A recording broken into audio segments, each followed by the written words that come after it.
They say walls can't talk, but sometimes they whisper. And sometimes, if you're unlucky enough, they scream.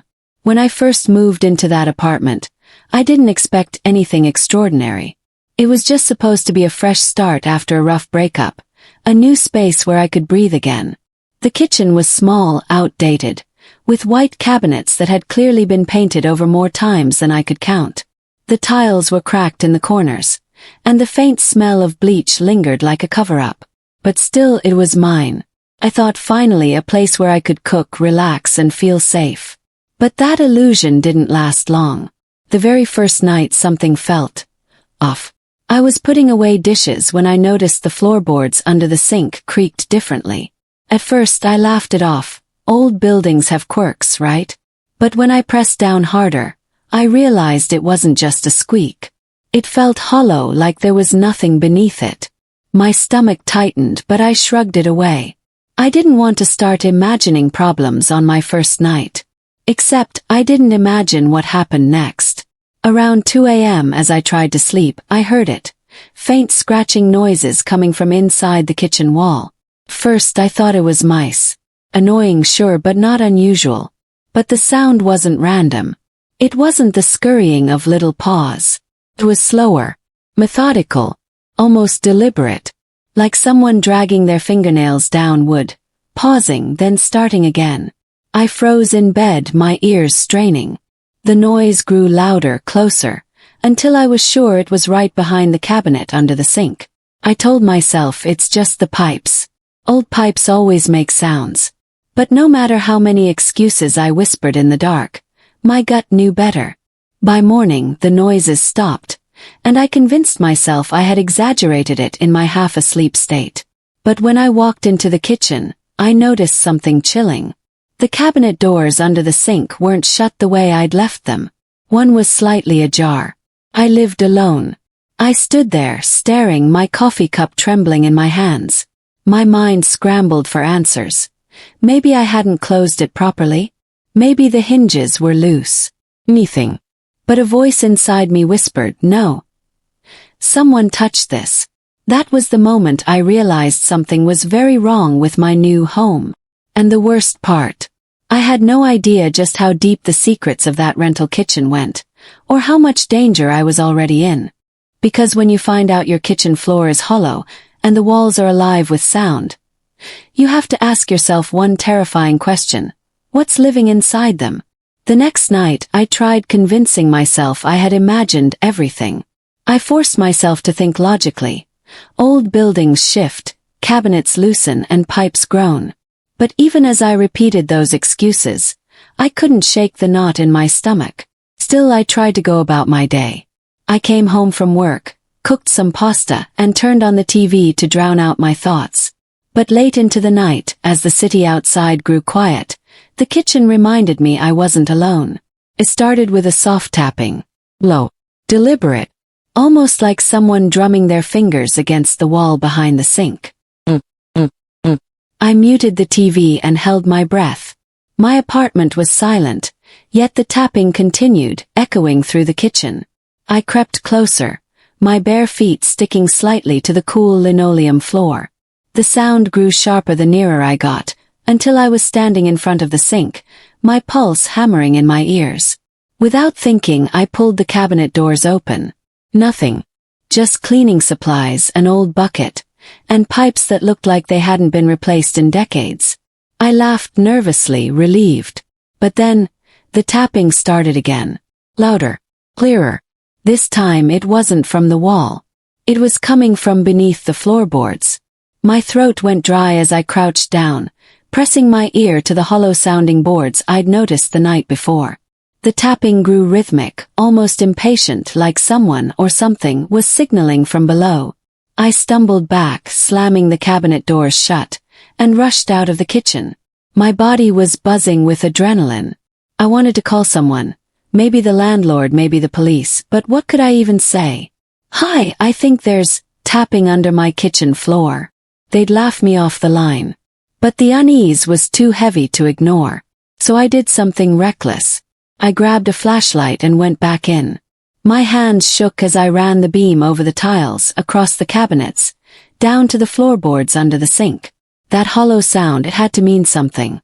Heart pounding, I pulled everything out of the cabinet, shoved the bucket aside, and tapped the wood with the handle of the flashlight. The echo was undeniable. Hello, me. And then I noticed something else.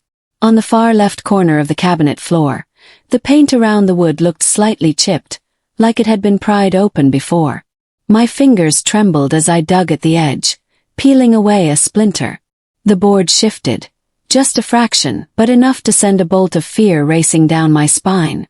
I tugged harder, and the piece of wood lifted like a trapdoor. Cold stale air rushed out. I leaned over, flashlight trembling in my grip, and pointed the beam into the darkness below. First I thought it was just a crawl space. But as the light pushed deeper, my breath caught in my throat. There were stairs. Narrow, rotting wooden steps leading down into pitch blackness. I staggered back, my chest tightening. My mind scrambled for explanations. Maybe it was an old storage cellar. Maybe the landlord just forgot to mention it. But no matter how hard I tried to rationalize it, my gut screamed at me. This wasn't supposed to be here. The tapping had stopped. But the silence felt worse, like something down there knew I had discovered its secret. I shoved the board back into place and ran into my bedroom, slamming the door shut like a child hiding from monsters. I barely slept, lying awake as every creak of the building twisted into a threat. And yet, despite the fear, curiosity gnawed at me. What was down there? Why was it hidden? And most terrifying of all, who had been making those sounds? Because when your kitchen floor hides a staircase leading into the dark, the real question isn't whether you'll go down there. It's whether something down there might already be planning to come up. The morning light did little to calm me. In fact, seeing the kitchen in daylight almost made the discovery feel worse, because now I couldn't convince myself it had been a dream. The trapdoor was real. The hidden stairs were real. I brewed coffee and sat at the small table, staring at the sink like it might open on its own. My mind was racing with questions. Should I call the landlord? Should I report it? But every time I imagined explaining, I stopped. What if he already knew? What if he was the reason that space was hidden? By afternoon, curiosity outweighed fear. I couldn't take it anymore. I grabbed gloves, my flashlight, and even a kitchen knife, though I knew it was a laughable weapon, and opened the trapdoor again. Cold air rushed past me like an exhale, carrying with it a damp, metallic smell that made me gag. I forced myself down the stairs. The wood groaned beneath my weight, threatening to collapse, but I kept going. My flashlight beam cut through the darkness, illuminating a narrow hallway lined with old stone walls. The deeper I went, the stronger the smell became, a strange blend of rust, mildew, and something sharp I couldn't place. At the end of the hall was a door. An old iron door, bolted shut with a chain and padlock. My stomach dropped. Who puts a chain door under a kitchen floor? I tested the lock. It was solid, too heavy to break with what I had. But as I leaned in closer, I noticed something. The wood around the frame was splintered, scarred with deep gouges. It looked like someone or something had tried to claw its way out. My chest tightened as the silence pressed against me. But then, as if mocking my courage, a sound rippled through the stillness. A whisper. I froze, my flashlight beam trembling against the door. It wasn't a voice exactly. It was more like air forcing itself through a crack, but it carried a rhythm, almost like words. I strained to listen. That's when I realized. The whisper wasn't coming from behind the door. It was seeping up the stairwell, echoing from above. From the kitchen. I spun around, my heart leaping into my throat. The flashlight beam jerked wildly as I hurried back up the stairs. I burst into the kitchen, gasping, but everything looked normal. The trapdoor gaped open beneath the sink, my only proof that I hadn't lost my mind. Then I saw it. On the counter, right beside the coffee mug I'd left earlier, lay something I hadn't placed there. A small, folded piece of paper. My hands shook as I picked it up, unfolding slowly. The handwriting was jagged, uneven, almost frantic. 4 words stared back at me. Don't open the door. The paper slipped from my hands. My brain scrambled for logic. No one else had a key to this apartment. I'd locked the door last night. And yet, somehow, while I was below, someone had been inside. Panic surged through me. I ran to the front door. The lock was intact. The windows, all latched. No sign of forced entry. It was like the note had appeared out of thin air. I wanted to leave, to grab my things and never come back. But then another thought crawled into my mind, cold and unwelcome. If someone wanted to warn me, it meant there was something behind that chain door worth fearing. For the rest of the night, I sat awake in the living room, staring at the kitchen. Every creak of the building made me flinch. Every shadow made me wonder if I was truly alone. At one point, I swear I heard the tapping again, faint and patient, like it was waiting for me to return. But I didn't move. I stayed frozen until dawn, gripping the knife so tightly my hand cramped. And yet, even with terror gnawing at me, I couldn't stop thinking about that locked door. About what might be on the other side. About why someone would go to such lengths to hide it. And why they didn't want me to open it. Because when your kitchen floor hides a chain door, the real fear isn't what's behind it. It's realizing that someone else already knows you found it. Sleep became impossible after the note appeared, and every nerve in my body stayed on edge as if the apartment itself had turned against me. For 2 days I avoided the trapdoor completely, telling myself that if I ignored it, maybe life would go back to normal, but the problem was the kitchen never let me forget. The air around the sink always felt colder. The faint smell of rust and mold clung to the tiles, and sometimes, when the building was at its quietest, I could hear the chains rattling softly beneath the floorboards, as though something below wanted me to remember it was still there. By the third night, I couldn't take it anymore.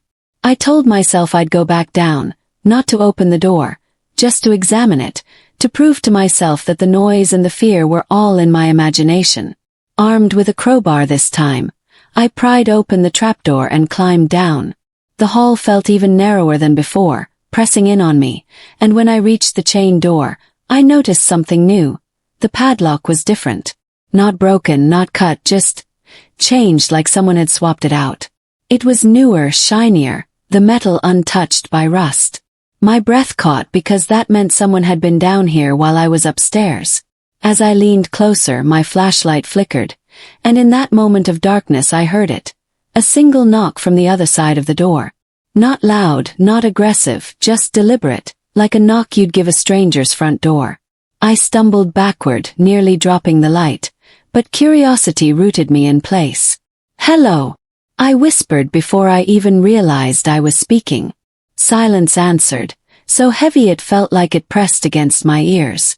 Then faintly a voice rasped back, hoarse and broken. "Don't trust him." My skin erupted in chills. I scrambled back up the stairs, slamming the trapdoor shut so hard the dishes in the cabinets rattled. Heart hammering, I backed into the living room, staring at the floor as if it might open on its own. And that's when I saw something even worse than the voice.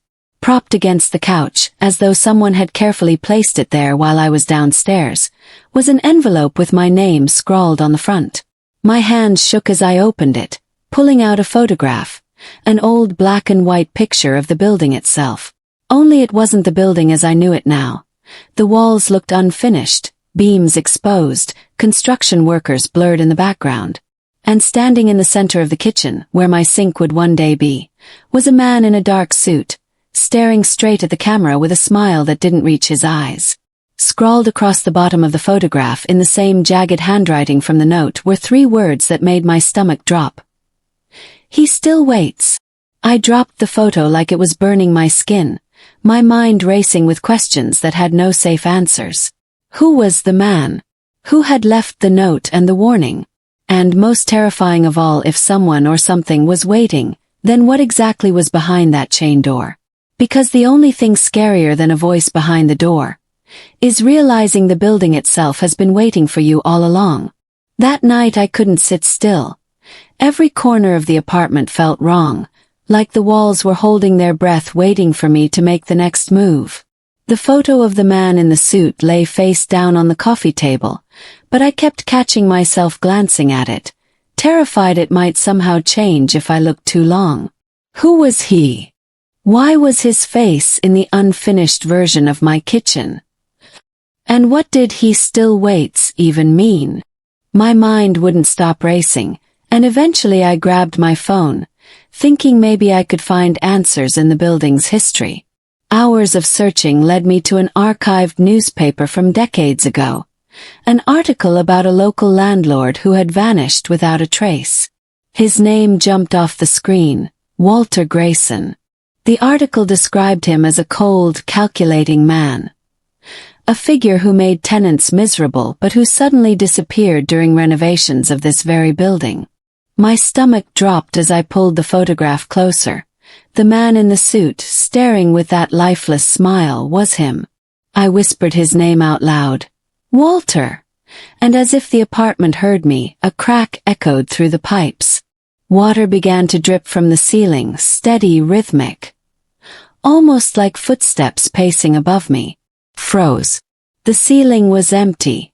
No tenants lived upstairs. The sound grew heavier, closer, until it seemed to echo inside the walls themselves. I tried to tell myself I was imagining it, but then the smell of rust hit my nose again, stronger than before, and when I turned back toward the kitchen, the trapdoor was open. I swear to you, I had locked it myself. My heart pounded so hard it hurt. From the darkness of the open hatch, a whisper floated upward, stretched and distorted like it came from underwater. He never left. I wanted to run, I really did, but something inside me pushed me closer instead. My flashlight trembled in my hand as I stepped toward the stairs, and before I could shine the beam down, the door slammed shut on its own with such force the entire apartment shook. Dishes shattered in the cabinets. The photo on the table fell face up again, and I stumbled backward in horror. The smile of Walter Grayson stared up at me, clearer than before, almost sharper, as if the photo itself had aged while I wasn't looking. And this time, new words were scrawled across the bottom in fresh, wet ink. Welcome home. Because the worst part wasn't that something was in my rental kitchen. It was that it already knew I belonged to it. I barely slept that night. Every creak of the old floorboards, every sigh of the wind against the windows made me jump out of my skin. Morning light usually brought relief, but not this time, because daylight only made the words on the photograph sharper, darker, as though they'd been etched there overnight. Welcome home. I wanted to throw the photo away, to burn it, but something inside me knew it wouldn't matter. Objects like that, they don't let go so easily. By midday, the kitchen felt unbearable, like the walls themselves were holding back a secret, pressing closer with each step I took inside. The trapdoor loomed in the center of the floor, chained and locked again, but I could swear it pulsed, almost breathing, as though something beneath it was alive and waiting. I tried distracting myself with noise. Music, television, anything, but the sound always warped, crackled, like the wires were being pulled by invisible hands. Then, just as I was convincing myself to leave for the day, to escape the apartment altogether, the smell returned. That metallic sting of rust and something fouler underneath, like rotting wood mixed with stagnant water.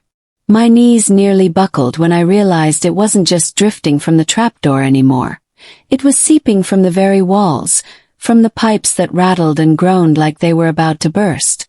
I pressed my ear against the kitchen wall, desperate to understand, and what I heard nearly stopped my heart. Whispers, dozens of them, overlapping in broken, half-formed sentences. He waits. Don't go down. Never left, and then faintly my name. Name. I stumbled back so hard I crashed into the counter, knocking a plate to the floor where it shattered into pieces. The whispers cut off instantly, leaving behind a silence that screamed louder than any voice could. My phone buzzed in my pocket and I clutched it like a lifeline, an unknown number flashing on the screen. My hands shook as I answered, whispering hello into the receiver, but all I heard on the other end was the same whispering sound, now louder, clearer, as if the phone itself had become another doorway for whatever haunted this place. I dropped it, my chest heaving, and when it hit the tile, the screen lit up with a single text. Downstairs! I couldn't move, I was frozen between terror and something else. A pull, a compulsion like the house wanted me to obey. I told myself to run, to get out, but instead my hands moved on their own, gripping the chain of the trapdoor. Pulled. The metal screeched, links rattling like bones in the dark, and with one final tug, the locks snapped open. Cold air poured out, heavy, damp, reeking of mold and rust so thick it coated my tongue. The wooden stairs stretched downward into a blackness so complete it felt alive, swallowing even the beam of my flashlight as I tried to pierce it. And then footsteps, not mine. Slow, deliberate, climbing up the stairs one by one. My breath hitched as the sound grew louder, closer, until it stopped just beneath the hatch. I leaned over, my flashlight trembling, desperate to see, when suddenly a hand, pale and wet, slammed against the underside of the trapdoor with a force that rattled the whole room. I screamed, dropping the light, and in the momentary flash before it rolled away, I saw what was waiting. Fingers too long, skin stretched and waterlogged, nails scraping against the wood as if it was trying to claw its way through. The voice came again, booming, echoing, layered with 100 others. Welcome home. The hatch shook violently, chains clanging like church bells, as though the thing beneath was seconds away from breaking through. I stumbled back against the wall, tears streaming down my face, realizing with a horror I couldn't shake. This wasn't just Walter Grayson. No. It was everyone who had ever lived here.